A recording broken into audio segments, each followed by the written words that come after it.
اعوذ باللہ من الشیطان الرجیم، بسم اللہ الرحمن الرحیم۔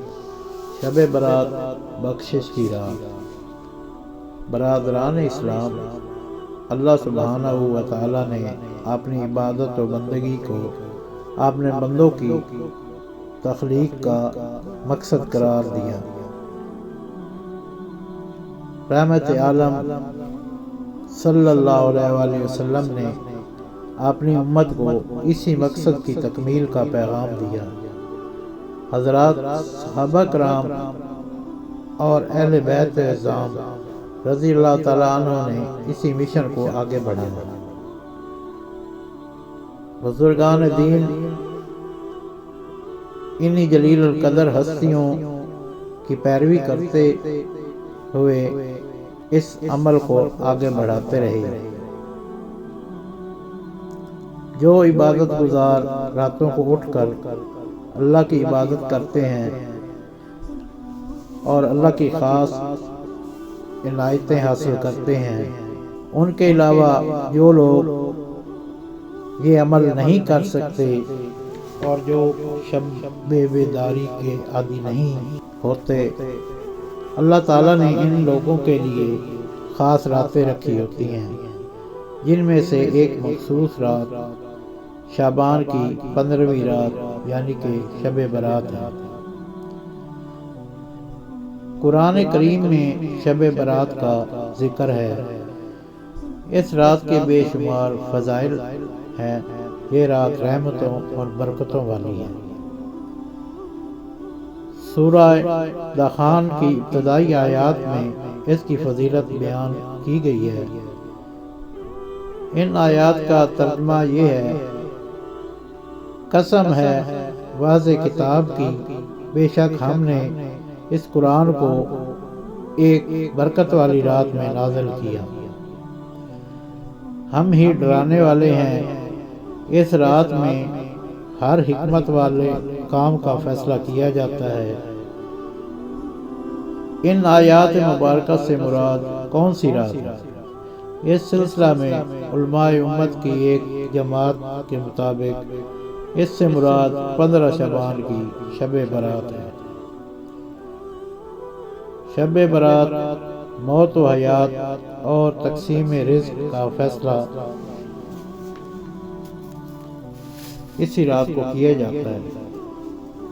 برادران اسلام، ہر شخص جانتا ہے کہ ازل سے جو ہوا اور ابد تک جو کچھ ہونے والا ہے، سب کچھ لوح محفوظ میں تحریر شدہ ہے۔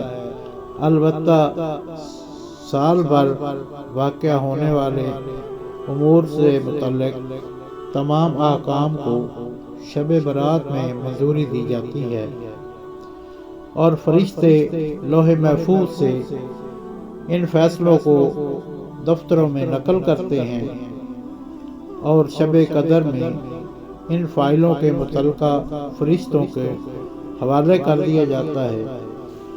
ان فائلوں میں لکھا ہوتا ہے کہ اس سال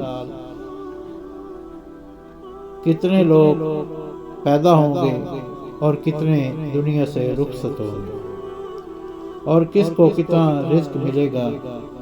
جیسا کہ حدیث شریف میں ہے، ام المومنین حضرت عائشہ صدیقہ رضی اللہ تعالی عنہا سے روایت ہے، حضور نبی کریم صلی اللہ علیہ وآلہ وسلم نے فرمایا، کیا تم جانتی ہو کہ اس رات یعنی 15ویں شعبان میں کیا ہوتا ہے؟ میں نے عرض کیا، کیا ہوتا ہے یا رسول اللہ صلی اللہ علیہ وآلہ وسلم؟ تو آپ نے ارشاد فرمایا، اس سال پیدا ہونے والے تمام آدمیوں کے نام اس رات میں فہرست میں درج کیے جاتے ہیں اور اس سال تمام فوت ہو جانے والے انسانوں کے نام بھی اسی فہرست میں درج ہوتے ہیں۔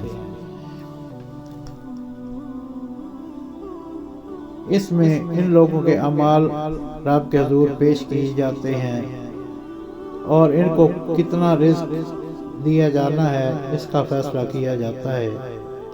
آپ نے فرمایا، کوئی ایک بھی ایسا نہیں جو اللہ کی رحمت کے بغیر جنت میں جا سکے۔ آپ نے 3 مرتبہ یہی فرمایا۔ میں نے عرض کی یا رسول اللہ صلی اللہ علیہ وآلہ وسلم، آپ نے اپنا دست انور اپنے سر پر رکھ کر 3 مرتبہ فرمایا، ہاں میں بھی نہیں۔ شب برات میں قیام اور دن میں روزہ رکھنے کا اہتمام۔ شب برات ذکر و شغل، نماز و تلاوت وغیرہ سے مشغول رہنا اور رات قیام کرنا اور دن میں روزہ رکھنا احادیث مبارکہ سے ثابت ہے۔ حضرت علی رضی اللہ تعالیٰ عنہ سے روایت ہے، آپ نے فرمایا، سیدنا رسول اکرم صلی اللہ علیہ وآلہ وسلم نے ارشاد فرمایا، جب 15ویں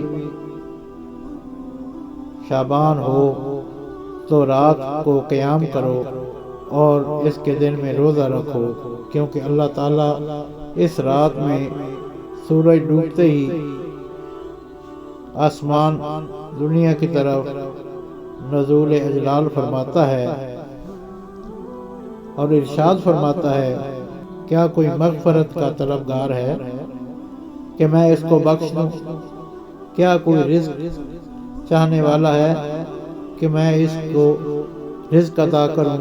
کیا کوئی مصیبت کا مارا ہے کہ میں اس کو عافیت دوں؟ کوئی ایسا ہے؟ کیا کوئی ایسا ہے؟ یہاں تک کہ فجر طلوع ہو جاتی ہے۔ حضرت ابو ہریرہ رضی اللہ تعالیٰ عنہ سے روایت ہے کہ اللہ تعالیٰ اس رات رحمت کے 300 دروازے کھولتا ہے